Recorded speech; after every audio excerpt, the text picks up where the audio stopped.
Welcome back to Start. Pixel, Bear, Shadow. 3 cats on the trees for one video. You're welcome. So some news that's trickling out today, and they had an interview with Brian Burke on Sportsnet, and he says that for the first time since all this has started, he's concerned. And his concerns are the same as mine. I am 100% in alignment with Brian Burke. If we do not have a season this year, if they don't find a way to make it happen, it's an absolute unmitigated disaster for the NHL for the next 10 years. It's going to have a huge impact on the league's future. Not in Canada. Canada, it'll be fine.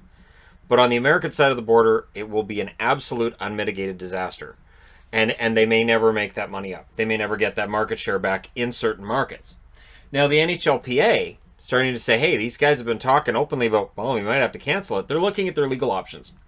And according to lawyers, and I posted on Twitter a link to the article which talks about how lawyers see this. Some lawyers believe the NHL doesn't have a leg to stand on with canceling the season. You can turn around and say, well, they're canceling it because of the pandemic. But they're not, though. They're saying it's for money reasons if they shut it down. This is what's going on. So the idea is that then qualifies as a lockout. So the NHLPA can go before an arbitrator. There's already arbitrators that have been named, that were named when the collective bargaining agreement was ratified, so that if there's an issue, if there's an argument, a disagreement between the two sides, they have to go between an arbitrator, and an arbitrator makes a decision. And that decision would come very, very quickly. And so the NHLPA believes that it's got a good standing if they went before an arbitrator and said, hey, they're trying in bad faith to shut down the season. This is not a safety issue. They're trying to shut down the season because we want to make the money that they agreed to in July. So it all gets ugly from there. And if you're currently out of work, if you're currently suffering through a really rough year financially, this all looks bad. It all looks bad. The NHL, honestly, they need to figure this out. They got to do modified bubbles to start the season, like I said, and do 2 weeks at a time, then do that. But they've got to figure this out. Now, I don't think the NHL intends to cancel. And again, part of the reason why is because teams are still acting like they're going to come back and play. And there's a lot of money involved, there's a lot of players involved, and there's a lot of staffing involved in all these decisions. Both the Rangers and the Devils made news today because both Lafreniere for the Rangers and Jack Hughes for the Devils will not be released for the World Junior Championships. Now, in the case of the Rangers, they may be looking at Lafreniere and saying, you know what? We don't want to risk him getting hurt. Maybe that's what New Jersey's thinking with Jack Hughes as well. Or they're thinking, no, we want to make sure these guys are good to go because we're going to get training camp going. The only thing I can say is that this is a league that usually finds a way to shoot itself in the foot. That we've gone through this season, we've seen Major League Baseball make some pretty bad PR decisions. NFL, horrible PR decisions. The NBA, some mixed messaging from the NBA. And the NHL's been relatively good in terms of making sure that they come out of this with the least amount of damage done. And it feels like they're going, well, we can damage some stuff here. We don't want to make the other leagues look that bad. So yeah, we'll see.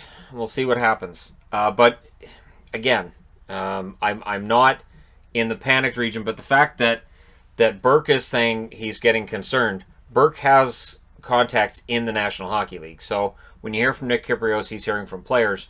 Burke would be hearing from owners, from maybe from somebody in Bettman's office, this kind of thing.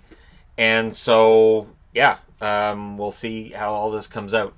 And I'm hoping by tomorrow morning, when we do a news video tomorrow morning, should there be enough news to do a news video, that there's some good news to announce. That usually once you get to this point where there's back and forth publicly and we know about some arguing going on, normally that's when things start to change. When the league sits down with the union and they start to actually, negotiate. So hopefully we see that again. Cal Peterson has been smart about this. So while we're talking about 2020 and how rough it's been, he made a smart move. Over the last 8.5 months that he hasn't been playing hockey, he got his degree in management consulting. So kudos to him for looking at the time off and going, well, I'm not playing hockey. I might as well finish up my degree. It's a smart move. Other young hockey players hopefully doing the same thing. And, I've always thought that it's a good idea to make sure you have that fallback so that if something happens with your hockey career and that doesn't pan out, you have something to fall back on. So kudos to Cal Peterson for getting that done. Nolan Patrick, if you want good news, how about Nolan Patrick? So the good news with Nolan Patrick is that he's skating. And he feels pretty good.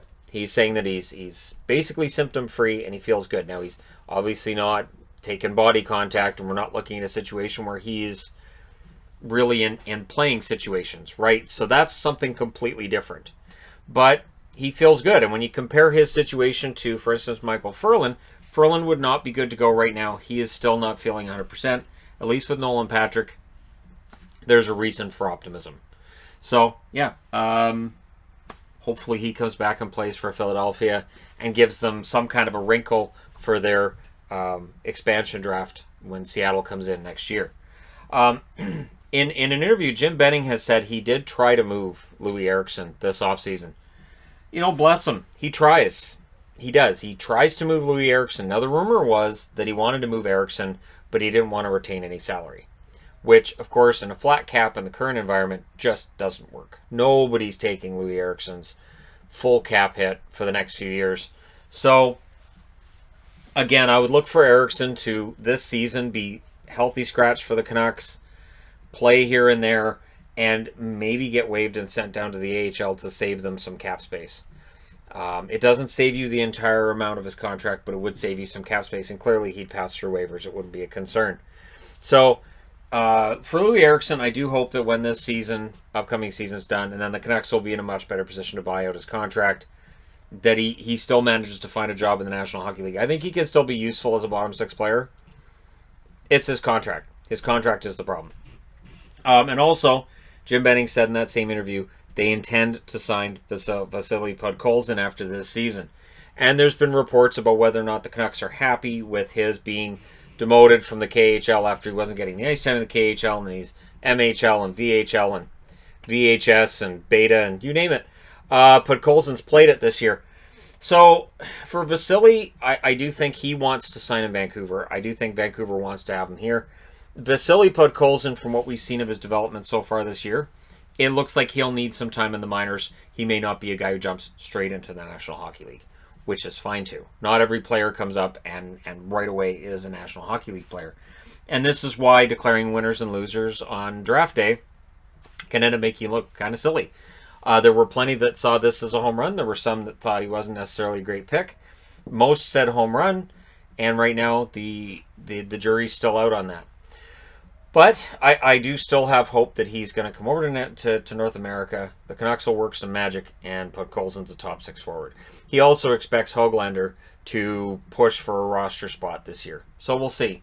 But again, you know, the big headline is whether or not the NHL could potentially cancel the season. Of course they could. But again, as I've talked about in videos, I'm not sure they can get away with it. Because, again, I know force majeure and they have the right to cancel or suspend the season. They do.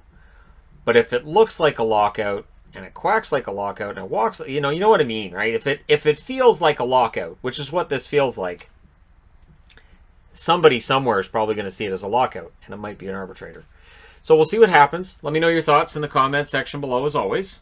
And remember, if the players don't agree to come back and play and take a pay cut, and if they do lose the season, they make nothing.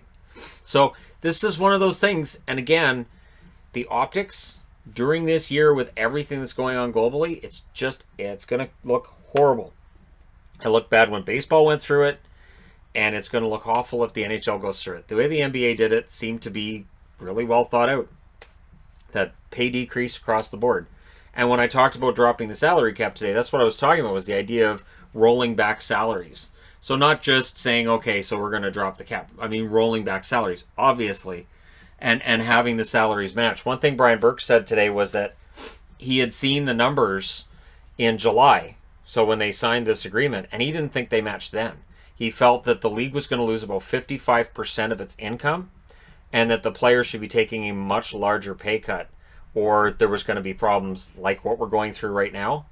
And he said that he just doesn't see how a stoppage won't damage things further and cost everybody, owners and players. And then if you're employed by a team and they're making a lot less money, well, raises, keeping your job, that kind of thing, might become a lot more difficult. So We'll see, but I'll be here to report on things when they get better. I still believe that they will get better. I still have the optimism. I still do. I'm with Elliot Friedman on that one, that I still believe that they'll figure out a way to get this done. It just looks ugly in the meantime. Let me know your thoughts. Don't forget to hit like and subscribe if you're browsing your way through. You just happened upon this video. And hey, thank you guys so much for watching, for all your support. I will talk to you again soon.